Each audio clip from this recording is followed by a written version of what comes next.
All right, so here's a stoichiometry problem. It is example number 2 in your notes. I already have all the work behind me, and so we're going to talk through it and we're going to finish working it out. But the question itself, if you're looking in your notes, it says, what volume of hydrogen sulfide gas are required to react completely with 4.25 grams of cuprous chloride at STP? So they give you a balanced equation, which I have on the board right here, already balanced for you. And then it asks you, it gives you 4.25 grams of cuprous chloride. So it's 4.25 grams of copper 1 chloride. And then it asks you, it says, what is the volume of hydrogen sulfide gas required? And so hydrogen sulfide gas is that H2S right here in the formula, or in the equation. And so we're gonna start working this problem because we have a balanced equation, we've identified our given, and we've identified what we're looking for. So the very first thing we do is we always start with our given. So I'm going to copy down my given down below. So I have 4.25 grams, so I'm going to start with 4.25 grams of copper chloride, copper 1 chloride. Now then, every single time you should know the different things, what they're telling you. So grams, every single time should tell you you need molar mass. And you need molar mass of the compound that grams is associated with. So at this time it's grams of copper 1 chloride. So I need the molar mass of copper 1 chloride. If you see atoms, molecules, particles, ions, that means you need Avogadro's number. If you see liters of a gas, that's molar volume. If you see liters of a liquid, that would be molarity. Right now we have grams. So again, we need molar mass. So the molar mass of cuprous chloride is 99.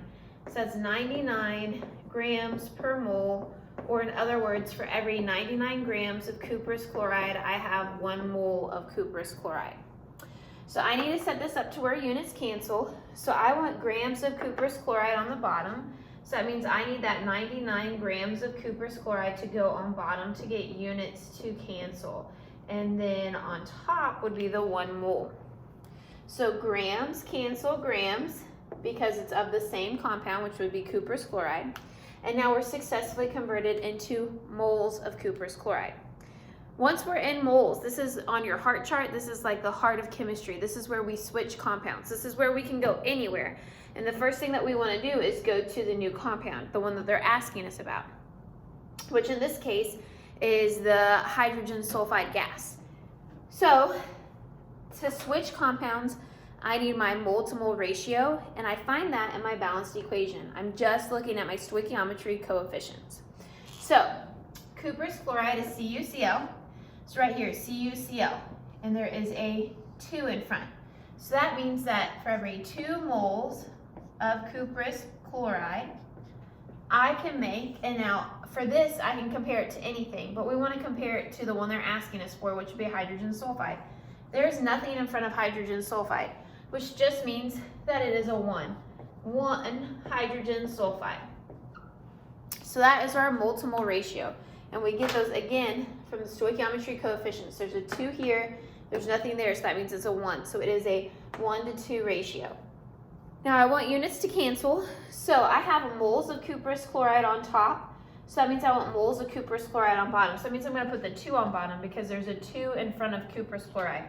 So I put that 2 down here, cuprous chloride, so it can cancel because they're the same. And now then I'm comparing it to hydrogen sulfide, which is a 1. So 1 to 2 ratio. So then moles of cuprous chloride can cancel out moles of cuprous chloride, and now I'm successfully in moles of hydrogen sulfide.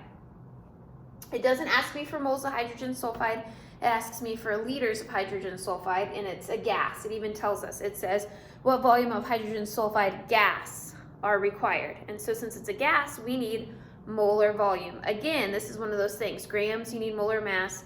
Atoms, molecules, particles, you need Avogadro's number. If you see liters of a gas, you need molar volume.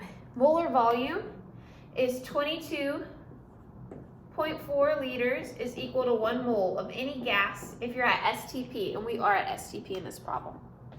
And so I need to use this conversion. I want units to cancel. So again, I need moles on bottom and liters on top because moles are on top here, so I need moles on bottom here. So 1 mole of H2S is going to be 22.4 liters of H2S. And so moles cancel moles.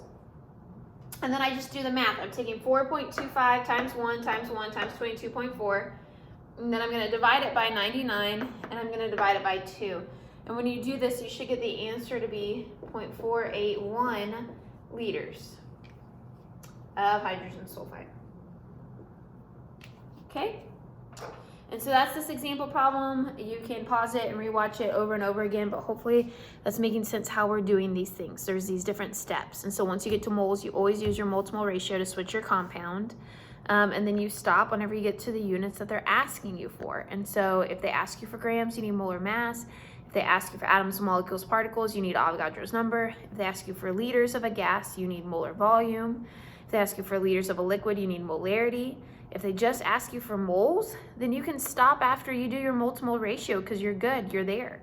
And so you just need to start to get familiar with the units and what they mean, what you need to use to get where you want to go. You need to learn your tools. But watching these videos will really help you, okay?